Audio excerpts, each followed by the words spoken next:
আজ 10 অক্টোবর 2025, দৈনিক যুগান্তর পত্রিকার প্রধান শিরোনাম।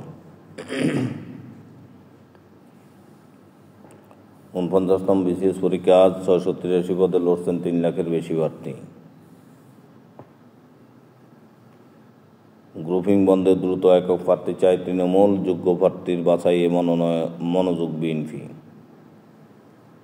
কাবুলে পাকিস্তানের বিমান হামলা, টিটি প্রধানের নিহতের গুঞ্জন। মূল ভূমিকা আইনশৃঙ্খলা বাহিনীর ৬টি ইউনিট, গুম সংক্রান্ত কমিশনের তথ্যচিত্র। ধান লাগাই দেমো, হাসনাত আবদুল্লাহ।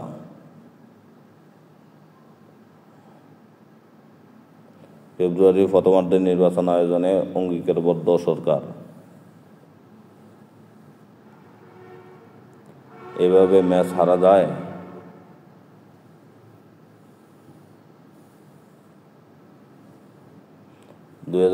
সাল পর্যন্ত বাংলাদেশকে শুল্ক মুক্ত সুবিধা দিবে যুক্তরাজ্য। ফেব্রুয়ারির প্রথমার্ধে নির্বাচন আয়োজনে সরকার অঙ্গীকারবদ্ধ। হংকংয়ের গোল হলো, বাঁশি বাজলো আর হারল বাংলাদেশ।